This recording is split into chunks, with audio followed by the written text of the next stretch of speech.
আসসালামু আলাইকুম। সবাইকে স্বাগত জানাচ্ছি নতুন আরও একটি ভিডিওতে। আজকে বলবো প্যানেল নিয়োগ বিষয়ে। প্যানেল নিয়োগের এই বিষয়ের জন্য জনপ্রশাসন মন্ত্রণালয়ের ২ বার ২টি সার্কুলার প্রকাশিত হয়েছে। একটি হচ্ছে ১৭/৪/২০২৩-এ। এই সার্কুলারে প্রথমে বলা ছিল ১৩ থেকে ২০ গ্রেডের পদে কর্মচারী নিয়োগে অপেক্ষমান তালিকা সংরক্ষণ প্রসঙ্গে। পরবর্তীতে এই সার্কুলারটাকেই আবার সংশোধন করে ২৫ আগস্ট ২০২৫-এ সকল গ্রেডের জন্য একটি অপেক্ষমান তালিকার পরিপত্র জারি করা হয়। এই পরিপত্রের ছবি ২টা আপনাদেরকে কমেন্টে আমি দিয়ে দিব, অথবা আপনারা যদি জনপ্রশাসন মন্ত্রণালয়ের ওয়েবসাইটে যান সেখানে খুব সহজে পেয়ে যাবেন। এখানে বিষয়ে বলা আছে যে মন্ত্রণালয়, বিভাগ ও এর অধীন সরকারি দপ্তর, পরিদপ্তর, অধিদপ্তর, স্বায়ত্তশাসিত সংস্থা, সংবিধিবদ্ধ সংস্থা এবং বিভিন্ন কর্পোরেশনের চাকরিতে সকল গ্রেডের পদে সরাসরি জনবল নিয়োগে অপেক্ষমান তালিকা সংরক্ষণ প্রসঙ্গে। এখানে বেশ কয়েকটি বিষয় আছে, ৫টি আলাদা আলাদা অনুচ্ছেদ আছে।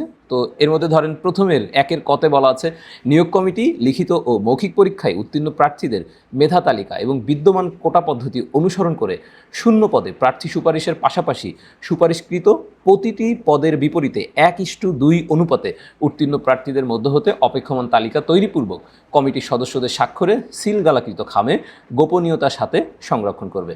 অর্থাৎ একটি পদের বিপরীতে ২ জন করে মানুষ রাখতে হবে। এখন ধরেন কিছু পদে আপনার যারা নিয়োগ পেয়ে যাবে ওদেরকে হচ্ছে নিয়োগ দেওয়া হবে, এর মধ্যে থেকে যারা যোগদান করবে না তাদের জন্য ওই যে অপেক্ষমান তালিকা যারা থাকবে, মানে একটা পদের বিপরীতে যে ২ জন করে রাখার কথা, ওই যে অপেক্ষমান যারা থাকবে তারা পরবর্তীতে আবার প্যানেল থেকে ডাক পাবে। এখানে আবার বলা আছে যে অপেক্ষমান তালিকা প্রণয়ন করার সময়ে কোনো কোটার অধীন সংশ্লিষ্ট কোটার যোগ্য প্রার্থী পাওয়া না গেলে মেধা কোটা হতে মেধাক্রমের ভিত্তিতে অপেক্ষমান তালিকা প্রণয়ন করতে হবে। বেশ কিছু কোটা আছে, অনেক সময় কোটাতে যোগ্য প্রার্থী পাওয়া যায় না, তখন ওই মেধা তালিকা থেকে ওই কোটার বিপরীতে অপেক্ষমান তালিকাটা তৈরি করতে হবে।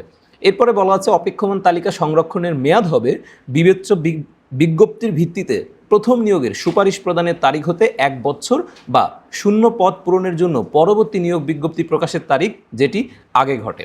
অর্থাৎ যেদিন প্রথম নিয়োগের আদেশ জারি করা হবে তারপর থেকে ১ বছর পর্যন্ত প্যানেল নিয়োগের সম্ভাবনা আছে। এছাড়াও আরেকটা কথা বলা আছে যে শূন্য পদ পূরণের জন্য পরবর্তী নিয়োগ বিজ্ঞপ্তি প্রকাশের তারিখ যেটি আগে ঘটে। ধরেন আপনার অফিসে যেটা শূন্য পদ হলো সেটা যদি এই ১ বছরের আগে ঘটে তখন ওই শূন্য পদের ওই বিষয়টি বিবেচনা করা হবে। এরপরে বলা আছে নিয়োগের জন্য সুপারিশকৃত প্রার্থীদের মধ্যে কেউ চাকরিতে যোগদান না করলে বা চাকরিতে যোগদানের পর চাকরি হতে ইস্তফা প্রদান করলে শূন্য পদ পূরণের প্রয়োজন হলে সংশ্লিষ্ট ডিপিসির সবাই অপেক্ষমান তালিকা এবং উত্তীর্ণ প্রার্থীদের রেজাল্ট শিট উপস্থাপনপূর্বক শূন্য পদে নিয়োগের জন্য প্রার্থী সুপারিশ করতে হবে। পাশাপাশি কমিটির সদস্যগণের উপস্থিতিতে অপেক্ষমান তালিকা হতে সুপারিশকৃত প্রার্থীকে তার নিয়োগের বিষয়টি তাৎক্ষণিকভাবে অবহিত করতে হবে। এখানে ডিপিসি এইটা মূলত হচ্ছে যেই কমিটিটা আসলে নিয়োগের মোটামুটি যেই কাজটা করে আর কি, চূড়ান্ত সিলেকশন বলেন অন্যান্য সকল কাজ যারা করে, এইটাই হচ্ছে যে ডিপিসি সভা। এখানে বিভিন্ন দপ্তরের লোকজন থাকে, তারা প্রত্যেকে মিলে একটা চূড়ান্ত সিদ্ধান্ত নেয়, সেটাই। তো অপেক্ষমান তালিকায় যারা সিলেক্টেড হয় তাদেরকে এই যে বলা আছে যে তাৎক্ষণিকভাবে অবহিত করতে হবে। ঘ নম্বরে বলা আছে ডিপিসি কর্তৃক অপেক্ষমান তালিকা হতে সুপারিশকৃত প্রার্থীদের রোল নম্বরের তালিকা সংশ্লিষ্ট দপ্তরের নোটিশ বোর্ড ও ওয়েবসাইটে প্রকাশ করতে হবে এবং ডিপিসির সদস্য সচিব কর্তৃক প্রার্থীকে তাৎক্ষণিক mobile phone call, SMS, email যদি প্রযোজ্য ক্ষেত্রে থাকে এর মাধ্যমে অবহিত করতে হবে।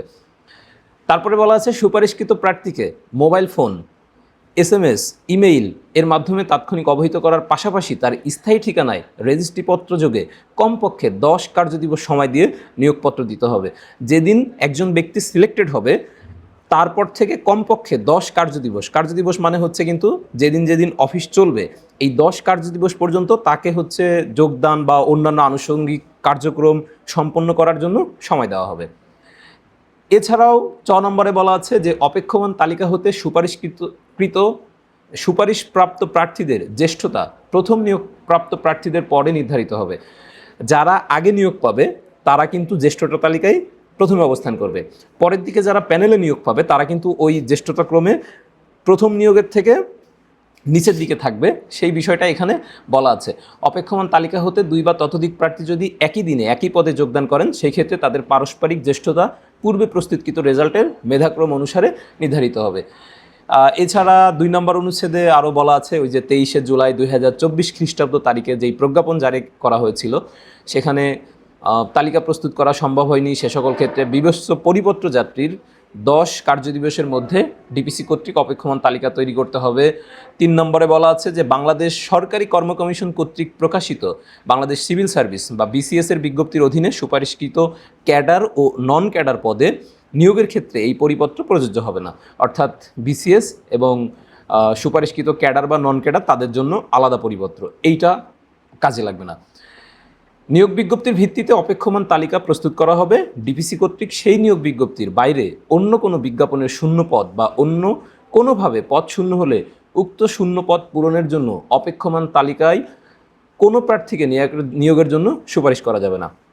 এখন ধরেন অন্য আরেকটি নিয়োগ হবে, এখন সেই অন্য নিয়োগের যেই শূন্য পদটা থাকবে সেটাতে পূর্বের নিয়োগ মানে যেটার কার্যক্রম মোটামুটি প্রায় শেষের দিকে কেউ কেউ নিয়োগ পেয়ে গিয়েছে, এই নিয়োগের কার্যক্রম থেকে এখান থেকে কাউকে আবার ওই যে পরের যেই শূন্য পদটা সেখানে সুপারিশ করা যাবে না।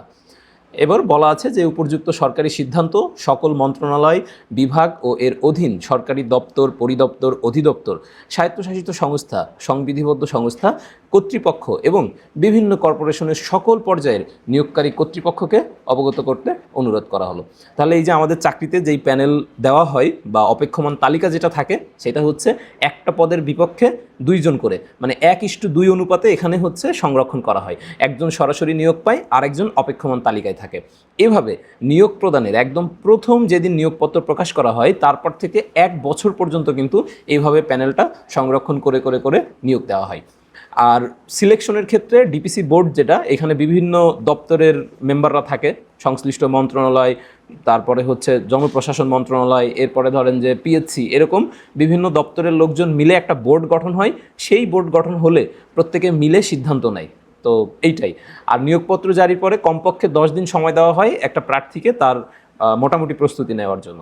এটাই হচ্ছে প্যানেল নিয়োগের বিষয়বস্তু। এই সার্কুলারটা জনপ্রশাসনের ওয়েবসাইটে আছে, আপনারা গুগলে সার্চ করলে পেয়ে যাবেন, অথবা আমি হচ্ছে এই ভিডিওর কমেন্ট বক্সে এই মানে লিঙ্কটা দিয়ে দিব আর কি। ধন্যবাদ সবাইকে।